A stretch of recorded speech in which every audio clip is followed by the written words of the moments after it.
Hello and welcome. Thank you so much for tuning in. As a reminder, each of these stories are written exclusively for this channel.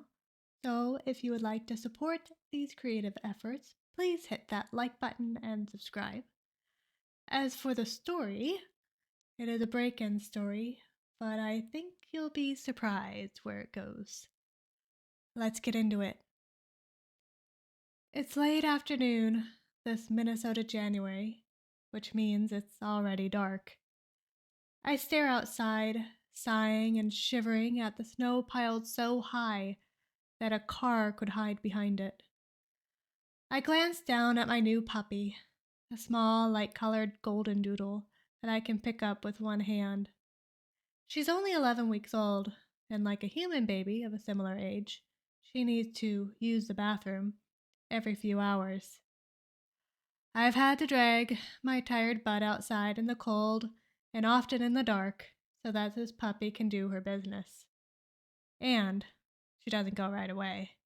She has to sniff around and run and play, and then maybe, after 5 minutes of this, which is forever when it's 10 degrees Fahrenheit, she will at last empty her bladder and bowels.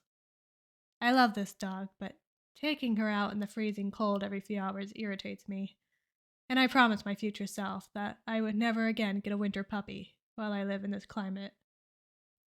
Temporarily, I'm a single dog mom, since my husband is out of town visiting family, and I'm exhausted. I recline back on the chaise lounge with my puppy next to me, chewing on a plushy toy in the shape of a light blue sloth. I flip on the TV to the next episode of my show and lean back, one hand petting my dog. I must have dozed off because next thing I know, I'm looking at my dog, who lays next to me busily chewing one of my husband's socks. I remove the sock from her mouth and pray that I won't be punished for my sleepiness and find a doggy accident on the carpet as I pad over to my husband's home office, open the door, and throw the sock in. I make sure to firmly shut the door, pulling until I hear the click of the latch, because he keeps electronics in there, and we do not need the dog to destroy them. As I made my way to the office, I didn't notice any wet spots or bad smells, so I praise her as I slip on some boots and we step outside into the freezing night air. My puppy, seemingly unaffected by the weather, sprints off towards the far end of the gate in the backyard. I move towards her to ensure her tiny puppy body doesn't become immersed in the deep snow. I yawn as I watch her dig around, sniffing along the edge of the gate when I hear a clang. Was that the front gate closing? I think. I squint into the darkness, towards the front yard, but in the night the houses cast long shadows. We live in a large city, in a single-family home, packed next to other similar homes. I shrug and tell myself it could have been anyone, even as I shiver from paranoia. My puppy at last does her business, and I grab her before she can run off and play her game of chase. I carry her inside and wrap her in a towel as I pick bits of snows out of her paws. Then I set her down and go back to watching TV. When I open my eyes again, I have deja vu because my puppy is again next to me, chewing on that same sock. I scoff. No, it can't be the same sock because I had put that one in my husband's office and made a point of shutting the door. It has to be the sister sock. I take it from my puppy, who looks at me like I just stole her best friend, and walk the sock over to my husband's office, muttering to myself about how he seems to sprout socks out of thin air, considering how the dog keeps finding them. Still talking to myself, I open the door to throw the sock in when I look at the floor. Where's the first sock? I know I put that sock on the floor of the office, and then shut it until I heard the latch. Now where is that sock? I glance at my puppy, who is climbing up my leg trying to get the sock I'm holding. Where did you get this sock, baby? I ask her. I pull out my phone and call my husband to explain the situation. As soon as he answers, I spit out the words bubbling around in my brain. Do you think somebody's in the house? Is Molly barking at anyone? He asks. Well, she's 11 weeks old. She barks at everything. Just Keep Molly next to you and listen out for anything. Call the police if you have to. I don't think Molly's gonna protect me. Like a 4-year-old child could step on her and kill her. I say and pick Molly up with my right hand so I could hug her and kiss her head. I hang up with my husband and set Molly down. At that moment, as I stand just outside my husband's office, I hear footsteps coming towards me. A hard, slow slamming against the wooden floor. I turn my phone in my hand, fumbling with the thumbprint sign in. Molly starts barking and hiding behind me as I trip over my feet to get into my husband's office. But before I can, a woman wearing a puffy dark winter jacket, jeans, and black tennis shoes slaps the phone out of my hand. I dive to pick it up, but she points a gun at me. I put my hands up, even as Molly continues to yip by my feet. Shut that dog up, the woman demands. You're scaring her, I answer, even as I pick up my puppy.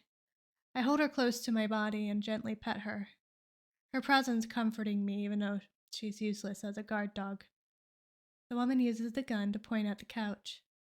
As I sit down with Molly still barking in my arms, the woman yanks the blind shut, cutting off any view of the outside world. Please don't hurt my dog, I whine, hating how my voice sounds weak. I'm not gonna hurt your dog, she says, and sits down across from me in a dark blue overstuffed chair. She leans back against the cushions and rocks, staring at me as the chair moves back and forth, casually resting the gun on the armchair pointed towards me. I take in her heart-shaped face, small, straight nose, thin blonde, almost white hair down to her chin. From the depths of my memory, her face returns. I drop my gaze away from her, loosen my grip on my dog, and I want to run away. But not just because this woman, my childhood neighbor growing up, Colleen, is pointing a gun at me. Colleen had always been small for her age, and it didn't help that she had started school at age 4 instead of age 5. Still, as she was my neighbor, and my mother, forever the includer, had pressured me to befriend her, invite her to birthday parties and sleepovers. She'll know if you don't, my mother would whisper to me. She can see our living room from her house. I don't want to. She's weird, I'd reply, stamping my foot and balling my fists. To which my mother would answer, hush your mouth, and glance around nervously like the neighbors could hear. I'd stomp off to my bedroom and slam the door, pouting on my bed, but I'd always invite her. When she arrived, the other girls and I would play house and make her the maid, forcing her to serve us sodas and snacks. Or we'd play barber, and we'd cut her hair. Or prisoner, where she had to stay in the closet. If we heard her sniffling, we'd scream at her and call her a baby. That is, until we needed refreshments. Then she had to play maid again. But all this was harmless kid stuff. We were just children, we didn't know. At least, we included her. Plus, she let us do that. She could have stood up to us any time, but she never did. When we were 14, Colleen was 13, we snuck out of the house to play Survivor on a fall evening not long before Halloween. We arrived at a park not far from my home. Large oak trees lined the path like silent witnesses. Colleen sat down on a stiff wooden bench and swung her legs back and forth.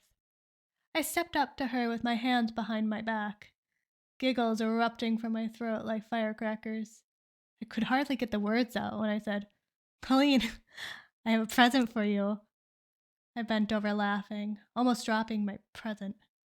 Colleen scooted back against the bench, pulled her legs in and held them with her arms. She tilted her head to the side and spoke in a strained voice, like her throat muscles ached. What kind of present? I put my hand on her knee and she flinched. I continued, maybe I should use the word challenge. You like that show, Survivor, don't you? She nodded her head slowly and hugged her legs tighter. From behind my back, I brought forth the Tupperware container, one of the thousands my mother kept in the kitchen, and held it towards Colleen. Even though the container was clear, we only had the dim light of a few lampposts to see by. I pushed the container towards Colleen until she unlocked her fingers and took the package from me.